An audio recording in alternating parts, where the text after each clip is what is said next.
Bahraich encounter में 2 लोगों का एनकाउंटर किया है और अब 5 लोग कुल गिरफ्तार हुए हैं, 2 का हाफ एनकाउंटर किया है। उत्तर प्रदेश में लगातार घटनाएं हो रही हैं और ये घटनाएं जो हो रही हैं वो सरकार की नाकामी की वजह से हो रही हैं। सरकार अपनी नाकामी छिपाने के लिए एनकाउंटर कर रही है। एनकाउंटर, नई परिभाषा में हाफ एनकाउंटर और भी कई परिभाषाएं जो सरकार ने बनाई हैं। अगर एनकाउंटर से ही लॉ एंड ऑर्डर बेहतर हो रहा होता तो अभी उत्तर प्रदेश कई आंकड़ों में और प्रदेशों से अच्छा होता। जीरो टॉलरेंस का नारा देने वाले उन्हें खुद अपने आप पर सोचना चाहिए। ये एडमिनिस्ट्रेटिव फेलियर था, सरकार का फेलियर था कि जब वहां पर तय था, पुलिस की जानकारी में था, तो आखिरकार आपने शांतिपूर्ण ढंग से क्यों नहीं प्रोसेशन को ले जाने दिया या उस कार्यक्रम को संपन्न क्यों नहीं करा पाए। जो लोग एक शांतिपूर्ण तरीके से एक कस्बे, गांव का या आसपास के लोगों का कार्यक्रम शांतिपूर्ण से संपन्न नहीं करा पा रहे हैं, उनसे लॉ ऑर्डर की क्या उम्मीद करेंगे आप। और फिर ये इनकाउंटर, हाफ इनकाउंटर, ये डराने के लिए हैं। आप मुझसे ना नाम बताते ना कुछ बताते, तब भी मैं कह सकता था कि इनकाउंटर किसका किया इन्होंने। इनकाउंटर करना और नफरत को बढ़ावा देना, ये सरकार को नया तरीका मिल गया है काम करने का। ये अपनी सब नाकामी छिपा रहे हैं। याद कीजिए, उससे पहले दुनिया में कहीं ऐसा होता हो कि जब पहले इनकाउंटर पे सवाल उठाओ मंगेश पर, तो सरकार कहती है क्योंकि हमें बैलेंस करना है तो उसमें क्षत्रिय को भी मार दिया।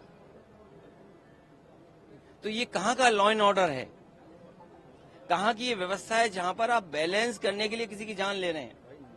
और सरकार अपनी नाकामी छिपाने के लिए खासकर इस तरह के इनकाउंटर कर रही है।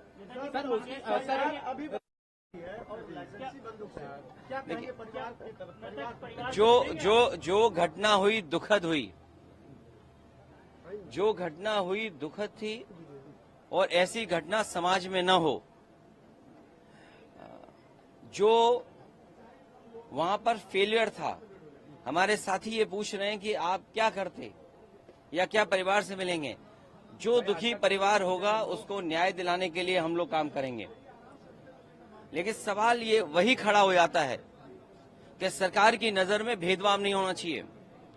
सरकार, जो अंग्रेजों ने कभी नारा दिया था डिवाइड एंड रूल, सरकार उसी पे काम कर रही है, डिवाइड एंड रूल। ये आम लोग जानते हैं, आम लोग ये बात जानते हैं। और आप तो पत्रकार लोग हैं, बुद्धिजीवी हैं और पड़ोसी जिले का मामला है।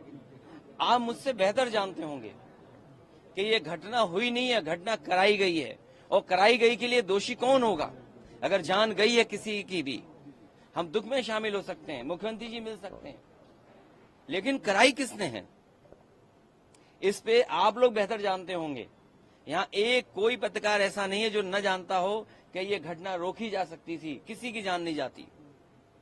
अगर जान गई है, हम दुख बांटने से ज्यादा, जो आज सरकार भी दुख बांट रही है, सरकार को इस बात पे दुख करना चाहिए था कि घटना क्यों हो गई, होनी नहीं चाहिए थी। सर, सरफराज की बहन का कहना यह है कि कल पुलिस ने गिरफ्तार किया था और आज एनकाउंटर दिखाया, कल गिरफ्तार। ये उत्तर प्रदेश की पुलिस को बिगाड़ दिया है। उत्तर प्रदेश की पुलिस को बेहतर करने के लिए डायल 100 से लेकर के और सुविधाएं दी। कई कार्यालय इन पुलिस के पास नहीं थे, वो कार्यालय दिए। कई इंफ्रास्ट्रक्चर के काम किए सरकार ने।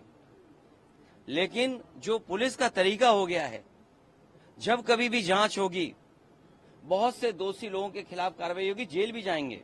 और आपको तो वो दिन भी याद होगा जिस समय अखबार में निकला था, इसी प्रदेश के, इसी सरकार के सबसे पहले डीजीपी, उन्होंने कहा कि ये पुलिस जो आज इनकाउंटर कर रही है, कल इनके साथ कोई खड़ा नहीं दिखाई देगा। जो इनकी सरकार के पहले डीजीपी हों, वो इन पर सवाल खड़ा कर रहे हों कि ये जितने भी इनकाउंटर हो रहे हैं, इनकाउंटर नहीं है, ये हत्या हो रही है। इसीलिए उन्होंने कहा कि जो लोग ये हत्याएं कर रहे हैं, एक दिन ऐसा आएगा जब इनके साथ कोई खड़ा नहीं होगा। और मुझे सुनने में यहाँ तक आया है, आप बेहतर बताना इस बात को, कि जिस व्यक्ति ने पहला वीडियो वायरल किया उस प्रोसेशन का, उस पत्रकार के हाथ या पैर में बहुत चोटें आई हैं।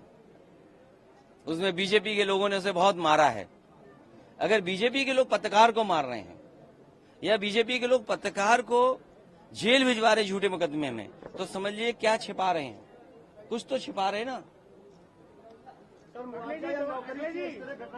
अरे मुख्यमंत्री जी से जो मिलाया हो उसे क्या मुआवजा, क्या नौकरी की बात करें हम। अच्छा बताइए, मुख्यमंत्री जी के साथ जो 2 घंटे वक्त गुजारा हो, उन्हें तो सरकारी नौकरी देनी चाहिए। और फिर जो फेक एनकाउंटर में निकलेंगे उनको क्या नौकरी देंगे क्या? ये 2027 में अगर आप जो समाजवादियों ने काम किए उससे बेहतर काम करके जनता को सुविधा देने का काम करेंगे। 2027 में कानून व्यवस्था किस तरह से बदलाव ये आप मुझसे बेहतर जो पुलिस के अधिकारी खड़े हैं उनसे चुपचाप पूछ लेना, और आप नाम डिस्क्लोज मत करना, और ये पूछना कि किस सरकार में पुलिस के लिए काम अच्छे हुए। बिहार में शराबबंदी के बावजूद 32 लोग शराब पीकर तो योगी जी से क्यों नहीं पूछने जा रहे हो शराब कैसे जा रही है बिहार में? अगर बिहार में शराब जा रही हो, हमारा पत्रकार साथी कह रहा है यूपी से जा रही है, तो इसका मतलब मुख्यमंत्री जी को पता होगा कैसे जा रही है। और अब तो बीजेपी के समर्थन की सरकारें दोनों तरफ हैं। बिहार में बीजेपी के समर्थन की सरकार है और यहाँ पर बीजेपी की सरकार है, तो बॉन्डिंग अच्छी चल रही होगी, इसी वजह से शराब पहुंच रही है वहां पर।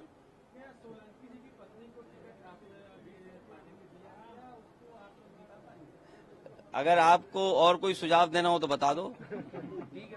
वो जीतेंगी, अच्छे वोटों से जीतेंगी। उन्हें भी झूठा फंसाया इसलिए कि वो मुस्लिम विधायक है। बहराइच में एनकाउंटर हुआ है, जो रामगोपाल मिश्रा के मतलब जो आरोपी थे, मुख्य आरोपी, और उसके साथ एक साथी की एनकाउंटर हुई है, क्या कहेंगे? जब पुलिस के ऊपर कोई पुलिस पकड़ने जाएगी, अगर कोई पुलिस के ऊपर गोलियों की बौछार करेगा तो पुलिस जो है उसको जो है माला पहनाएगी या फूलों की वर्षा करेगी। पुलिस हमेशा उनको गिरफ्तार करने का, अपराधी प्रवृत्ति के लोगों को गिरफ्तार करने जाती है। अगर वो हरकत करते हैं तो पुलिस की तरफ से फायरिंग होती है। वो चाहे मरे, जिंदा या मुर्दा, उनको पकड़ना है। अपराध अगर करना है तो अंदर जमीन के अंदर रहना पड़ेगा या ऊपर जाना पड़ेगा, या तो जेल में, और नहीं तो कायदे से जिस तरह कानून चल रहा है 7.5 साल से, उसी तरह प्रदेश में व्यवस्था रहनी चाहिए। पैर में गोली मारी गई दोनों आरोपियों के, क्या कहेंगे? इस नाते मारी गई है कि उनको पकड़ करके और सबक सिखाया जाएगा। अभी तो गोलियां लगी है ना, और कुछ लगेगा। ठीक है।